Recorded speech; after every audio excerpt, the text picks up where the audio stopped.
על הדיווח הזה. כאן באולפן מצטרפים אליי חברת הכנסת סתיו שפיר, ממפלגת העבודה. שלום, אוהד חמו כתבנו, יחד עם מישקה בן דוד, בכיר לשעבר במוסד, והאיש, סליחה על התואר, האיש שהחיה את ח'אלד משעל, בין היתר, אחרי ניסיון ההתנגשות, נדבר גם על זה, חבר הכנסת כרמל שאמה הכהן מהליכוד, ואסתי כהן. ואנחנו פותחים איתך. בנך נמרוד נפל בתחילת מלחמת לבנון השנייה, ממש אחרי החטיפה של גולדווסר ורגב, ואת כותבת בעיתון הארץ אתמול מאמר מאוד מעניין, תחת הכותרת, האם ראויים אנחנו למחיר שהם שילמו? וכשאנחנו אומרים להפסיק להתלהם, ימין ושמאל, זה פחות נשמע, נדמה לי, מאשר כשאומרת את זה מישהי כמוך. אז בואי תגידי לנו קודם כל, מה המסר שהיה חשוב לך להעביר? קודם כל, אני חושבת לכל הורה בארץ שאיבד את היקר מכל, הכי חשוב לדעת שהבן שלו נפל על משהו משמעותי, על איזושהי מטרה משמעותית, ושעומד מאחוריו עם מאוחד, ויש לי תפיסה משלי מה זה אומר מאוחד, אני גם כתבתי על זה. ואני הרגשתי בימים האלה, אני כתבתי את המאמר כשרק 20 חיילים, כש-20 חיילים נהרגו, היום כבר המספר חצה את ה-50. וממש הרגשתי בלב שלי את הכאב של ההורים החדשים, ואת הכאב של הנעורים שנשברו ונגדעו, והחיים שמתפרקים לרסיסים. ואני חשופה לדיבור, לשיח שמתנהל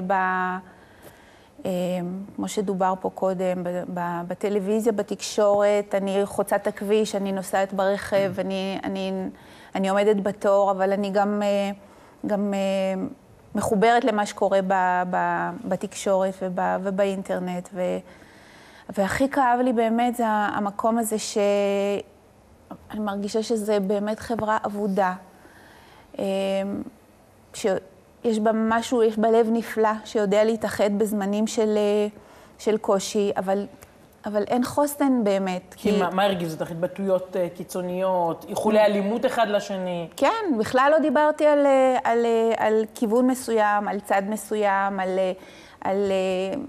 אני פשוט רואה את הכל כשלם. אנחנו עם שיש בו יהודים ולא יהודים שהם ישראלים, ודתיים וחילוניים ושמאלנים וימנים ושקולים ולא שקולים, וזה מה הצבעים השונים האלה, זה מה שעושים אותנו לעם, והקולות כמו רוצים לאסור אותנו לצבע אחד.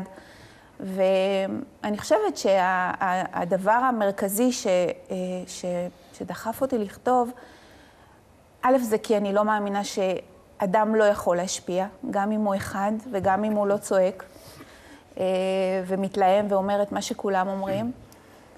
וב', כי אני רוצה לדעת שהמחיר שאנחנו משלמים הוא ראוי, כי המלחמה בעזרת השם ובעזרת כל מי שמקבלים את ההחלטות תסתיים, אבל המלחמה הזאת היא קורית בשביל עם, בשביל אנשים עם פנים אנושיות, בשביל אנשים שרואים את האחר, אמורים לראות את האחר, לא משנה מה הוא אומר ולא משנה מה הנטייה המינית שלו, ואני ראיתי באמת דברים איומים, איחולים איומים, ואני אומרת, וכתבתי את זה גם, זה שנפל אתמול, אולי הוא עם דעה כזאת שהיא נוגדת את זה שנפל לידו, שהגן על מי שהציל את חייו, שהוא בכלל חושב אחרת משניהם. את אומרת לנו, את כותבת לנו, למשפחות השכולות, קשה במיוחד חיצי הרעל האלה, השנאה, הדעות הקדומות והרעילות שאת רואה ברשת. אגב, צריך להגיד, זה כאילו יש שני עולמות מקבילים. כאן באולפנים, שמאל וימין מדברים בצורה מסוימת, ושם זה כאילו עולם פרוע ואחר.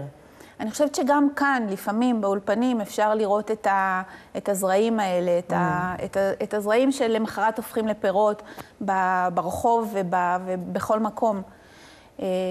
וכן, המשפחות השכולות, אני חושבת, המילים שלי באמת לא מתייחסות לאף צבע מיוחד.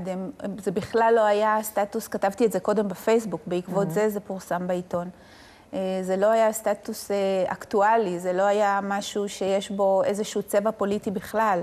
זה באמת, זה איזשהו סרגל שבשני הקצוות שלו נמצאים כולם, אבל ובצבעים אחרים, אבל זו אותה אלימות ואותה התלהמות.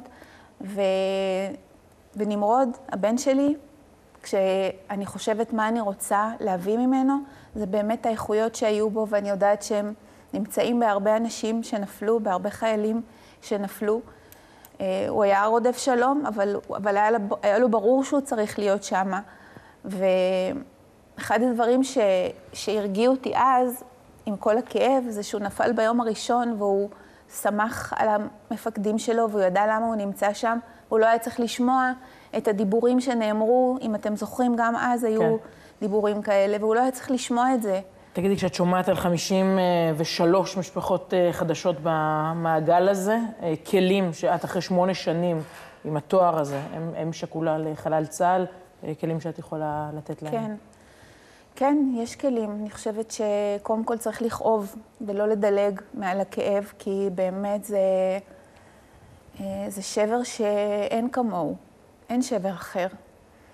ואי אפשר לדלג מעל הלב, ואי אפשר לדלג על הכאב של מה שלא יהיה יותר. והכאב הזה הוא גם בא בגלים, גם היום. כתב על זה דוד, אני חושבת שעל זה לא קראתי ואני לא יודעת בדיוק למה הוא התכוון, אבל דוד גרוסמן כתב נופלים מחוץ לזמן. כן. זאת אומרת, אנשים שהזמן, אצל רוב האנשים הוא מרפא, ופה אין מרפא. יש צבעים שונים, יש תחנות שונות, וזה תמיד מגיע. אבל הרבה משפחות שכולות שאני מכירה, זה עצר אותם, וכמו לבדוק לאן הם רוצים ללכת עם החיים שלהם. קרה מה שקרה, ולא הייתה לנו שליטה על זה. מה אנחנו עושים מפה? לאן אנחנו לוקחים את זה? אז אנחנו לקחנו את זה להשפעה. אפשר לקחת את זה לנתינה. אפשר לקחת את זה באמת לראות מה באמת חשוב ולזכור את הפרופורציות. יש לנו ילד צעיר בבית שאנחנו רוצים לתת לו את המזון הרוחני לגדול ולחיות חיים ראויים. ואני חושבת שאנחנו עושים, שמה שקורה הרבה שקשור למה שכתבתי, המזון שניתן היום לנוער הוא מזון מקולקל בחלקו. ועם מאוחד באמת צריך לדעת יש בו המון צבעים והמון דעות ויש מקום לכולם.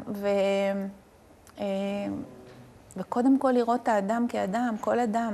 אוקיי, תודה. אסתי כהן, תודה שבאת מקיבוץ מצפה שלם לאולפן שלנו. תודה רבה. תודה.